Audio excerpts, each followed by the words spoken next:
Este computador foi criado antes da invenção do transistor. O Colossus, como ficou conhecido, era enorme e funcionava à base de 1.500 válvulas. Acredite ou não, este trambolho ajudou a vencer os nazistas durante a Segunda Guerra Mundial. Ele foi usado para decifrar as mensagens trocadas pelos inimigos em forma de códigos. Alguns anos depois, o exército americano lançou o primeiro computador digital eletrônico em grande escala. O ENIAC, como ficou conhecido, parecia mais uma central telefônica. Ele era enorme, do tamanho de uma casa de 4 quartos e 2 andares. Naquela época, o ENIAC foi considerado uma evolução e tanto. Mas apesar de todo o tamanho, ele não conseguia fazer mais do que uma simples calculadora de bolso atual. Os operadores tinham que programar o computador manualmente. Ele precisava de muita energia para funcionar. E as 17.000 válvulas queimavam a toda hora. Se você já teve o desejo quase incontrolável de jogar um computador pela janela, pode imaginar o que sentiram estes pobres operadores naquela época. Com a invenção dos transistores, o ENIAC e todos os computadores movidos a válvula viraram peça de museu. Começava uma nova era na evolução dos computadores. Graças ao transistor, foi possível criar um microprocessador. E como o microprocessador é pequeno e consome pouca energia, foi possível construir computadores pessoais. Sem os microprocessadores, os computadores seriam enormes, caros e precisariam de muita energia elétrica para alimentá-los. Mas como uma peça tão simples, uma espécie de chave que pode estar aberta ou fechada, pode ter sido tão importante para a evolução do computador?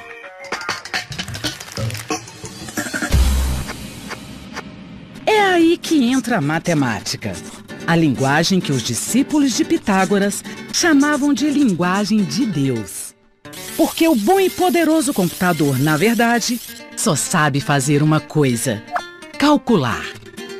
Para calcular, nós usamos o sistema decimal formado por 10 dígitos. Isso é bem prático, já que nós temos 10 dedos. O computador não tem dedos, mas sim transistores. E o transistor só tem duas opções. Ele pode estar ligado ou desligado, com ou sem corrente elétrica. Seguindo este raciocínio, alguns programadores chegaram à conclusão de que seria bem mais fácil se o computador trabalhasse apenas com 2 dígitos. E por isso, adotaram um sistema binário. Com corrente elétrica, o transistor fica aberto, o que na linguagem do computador significa o número 1. Sem corrente, o transistor fica fechado, o que na linguagem do computador significa 0. Vamos pensar no transistor como uma lâmpada. Apagada, temos o 0. Acesa, o 1. Ou seja, temos apenas 2 possibilidades. Com 2 lâmpadas, temos 4 situações possíveis: acesa e acesa, acesa e apagada, apagada e acesa, apagada e apagada. Mais uma lâmpada e teremos 8 possibilidades. Como você pode notar, as sequências possíveis dobram cada vez que acrescentamos uma lâmpada. Com 5 lâmpadas, temos 32 estados possíveis. Desta forma, é possível representar do número 0 ao 31. Mas como? Vejamos esta sequência de 5 lâmpadas. Se todas estiverem apagadas, vale 0. Apenas a primeira acesa vale 1. A segunda, 2. A terceira, 4, ou seja, o dobro da anterior. A quinta vale 8 e a sexta vale 16. Se quisermos representar o número 4, basta desligar as outras. Mas e para formar o 12, por exemplo? Basta ligar o que vale 8 e o que vale 4.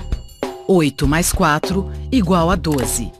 Assim, poderíamos representar outros números apenas acrescentando outras lâmpadas.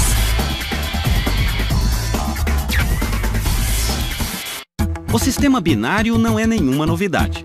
Há mais de 2.000 anos, matemáticos indianos já imaginaram um sistema numérico representado apenas por zeros e uns. Outros teóricos ajudaram a sistematizar esse sistema ao longo dos séculos. Mas foi só em 1801 que um tecelão francês teve a ideia simples, e por isso mesmo genial, de aplicar o sistema binário para automatizar os teares. Produzir os tecidos que encantavam reis e rainhas na Europa era uma tarefa difícil e demorada. Os tecelões tinham que amarrar fio por fio para criar diferentes formas e desenhos. Jacquard conhecia o sistema binário e resolveu criar cartões como estes para agilizar o trabalho. A presença ou ausência de uma perfuração em frente a cada haste determinava se o fio deveria ficar por cima ou por baixo. Em 1804, Jacquard criou um tear que funcionava totalmente automatizado, permitindo ao tecelão executar padronagens complexas de uma forma quase impossível até o momento. Para mudar o padrão do tecido, tudo que o tecelão precisava fazer era substituir o cartão. A invenção de Jacquard não era um computador, mas, sem querer, acabou se tornando importante na história da informática. Os transistores atuais funcionam na mesma lógica dos cartões perfurados de Jacquard. Assim como os cartões, os transistores têm apenas dois estados possíveis: ligado ou desligado. No caso dos transistores, cada estado corresponde a um dígito, 0 ou 1, os famosos bits. Tudo no computador é formado por sequências de zeros e uns. Mas espera aí, o computador não é uma máquina de tecer, nem uma calculadora. Eu posso desenhar, escrever. Como ele faz para representar a letra C, por exemplo, se ele só entende 0 e 1? A letra C, como todo mundo aprende na escola, é a terceira letra do alfabeto. Ela vem antes do D e logo depois do B, e serve para formar um monte de palavras. Mas para o computador, a letra C não existe. Porque para o computador, a letra C é um número formado por sequências de zeros e uns, os bits. E assim como o computador não precisa aprender o alfabeto, o ser humano também não precisa entender o código do computador. Porque o teclado faz esse meio de campo entre nós, seres humanos alfabetizados, e ele, o computador digital. Desta forma, o computador consegue escrever qualquer texto, usando apenas 2 dígitos. Cada 0 e 1 representa um bit. Um bit é a menor unidade da informação. E assim como alguém decidiu que um conjunto de 12 forma uma dúzia, definiu-se que um conjunto de 8 bits seria igual a um byte. E pensar que é possível representar tanta coisa apenas com bytes, ou seja, com sequências de zeros e uns. Esta foto aqui, ela tem 4 megabytes. Isso significa, então, que ela é formada por milhares de bytes, certo? Os computadores de hoje podem processar uma quantidade cada vez maior de bytes. Mas o primeiro computador digital, lançado em 1953, não chegava nem perto disso.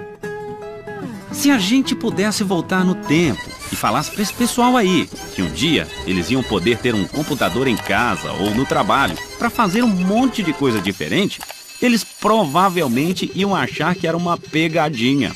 Porque até os anos 70, os computadores pessoais não existiam.